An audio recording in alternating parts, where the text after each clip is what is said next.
Hello everyone. So today my plan is to give a session about Redux Toolkit.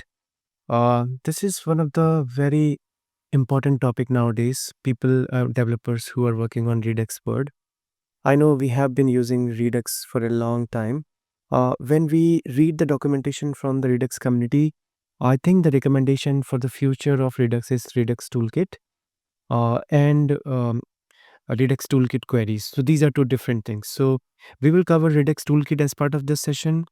After that, I will try to show you the real code, live code demonstration where you can differentiate how you can write a standard Redux application and versus a Redux Toolkit where you create slices and all that.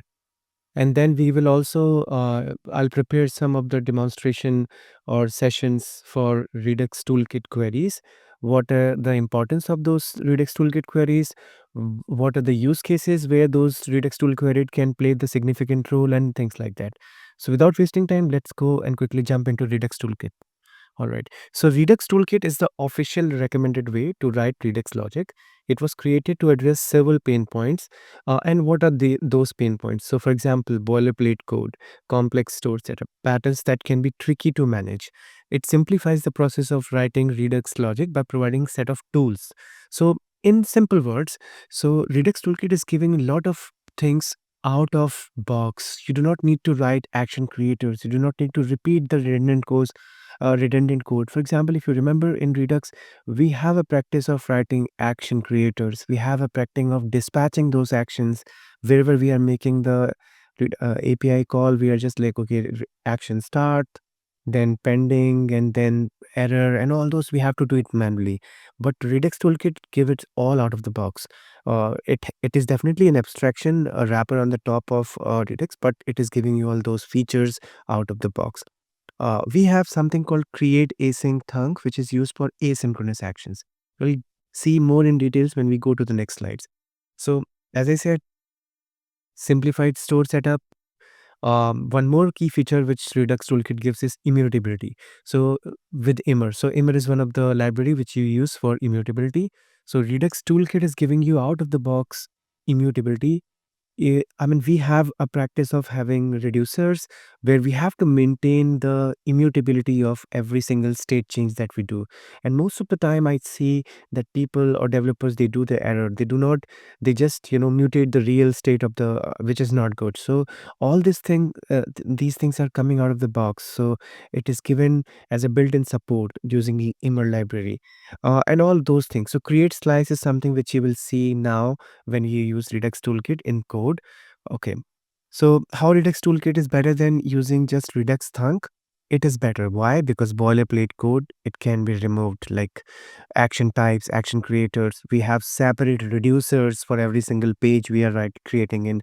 Then for async handling, we can have like where we make API calls. So create async thunk. It simplifies the async work like by generating pending, fulfilled, and rejections actions automatically. So you do not have to maintain all this or manage all this thing yourself.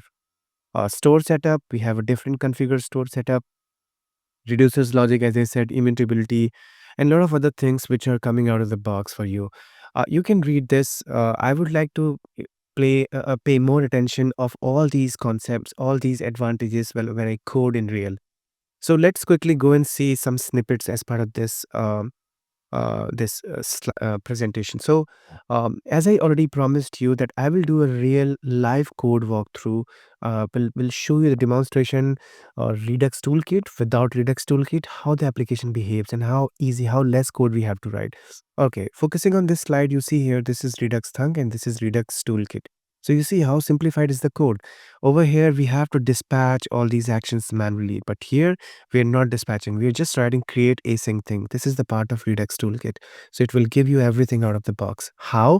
We'll see in real in action in some like maybe in some slides further. So why Redux tool is better? Boilerplate code reduction, built-in practices, faster development, right? Okay, so can you still use Redux Thunk with Redux Toolkit? Yes, of course we can use it. We can use both together in the same application. When to use Redux Thunk over Redux Toolkit? So legacy project, if you're working on older project that already uses Redux Thunks, migrating to Redux Toolkit might be a gradual process. Okay. Um, Also, I would like to highlight this that when you go to Redux community, they read their documentation, you will see that this is a recommended tool, Redux Toolkit. The feature is Redux Toolkit. We should, I mean, they are recommending us to use Redux Toolkit, not Redux Thumb. Okay, so these are the very simple steps if you want to use Redux Toolkit. So step number one, you see here npm install Redux.js Toolkit, React Redux. And then step number two, we have create a Redux store, which is over here. We are creating a store. And then this is a simple process. This time it is configure store is also available in Redux, but we are this time taking it from Toolkit. Okay. And then we have create slice. We are creating a slice. So as I said, we used to create a slice like this, and this is a pattern. Like you can memorize this because whenever you're using Redux Toolkit, this is all what you have to do every single time. All right. So you need to import a create slice from Redux Toolkit, define an initial state, and then you just give the name of the slice and then initial state here, and then reducers. So all these things that you give as part of the reducers, they all are for synchronous action where there is no async is involved, increment, decrement, reset. For any asynchronous operations where we have to fetch an API data from an API call, having a network overhead. So this is where we will use something which is called create async thunk. So let me quickly, I mean, this is all simply the code setup, and then we have a counter component which is using reading the state dot some state dot value, and which is simple and straightforward. And over here I have the full demonstration of like what this async uh, so you see here create async thunk. Okay, this is something which we have written for making an API call, and this is doing all thing like pending success and all those things automatically for us. We do not have to worry about manually dispatching those actions. And in order to handle all this, you have to write extra reducers. So please pay attention here because extra reducer is something which will do the management of all async logic. So for example, fetch some data here, pending, fulfilled, rejected, all these things are coming out of the box, right? So all these things are coming out of the box, so you can see easily, do not maintaining all this pending full, you have not created any actions, you have not created any action creators, something like that, right?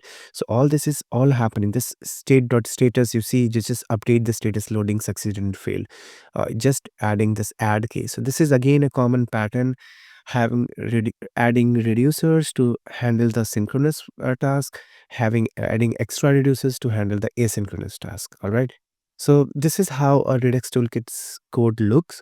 And these are the key differences which I already shared with you. Uh, so automatically generated, not generated, defined directly as an object. Then we have to use builder pattern here, which is nice. Um, this is reducer and extra reducer. These are very important to understand because this handles actions created by slice itself, and this is for async things. All right. So I try to give more demonstration about. So you here see here increment, decrement, they all are synchronous, right? So no life cycle states are maintained by these actions. So that's why they are the part of reducers. Okay, so whenever we have asynchronous stuff, we have to add it into the extra reducers because there are the life cycle states we need to maintain: pending, fulfilled, rejected. So I think it's pretty much clear. If you have any questions, you can write in the comment section. I can try to answer you. But as I promised, I will give you a real code walkthrough, live coding, real walk code demonstration of a Redux Toolkit without Redux Toolkit, and we'll see how it works. So this is data fetch user one component which I created, and it's also doing the same. And you see it's reading everything from the state, uh, which we have created using Redux Toolkit. These are some links which you can refer. Thank you very much. And in next video, I will try to quickly give you a walkthrough with the real code, which I will write And it is very important to watch that if you really want to know how in real it looks when you're writing a code. Redux Toolkit versus without Redux Toolkit. So I will share both code, a standard code and Redux Toolkit code, and there you will yourself see what benefits we are getting in. I see you in another video. Thank you very much.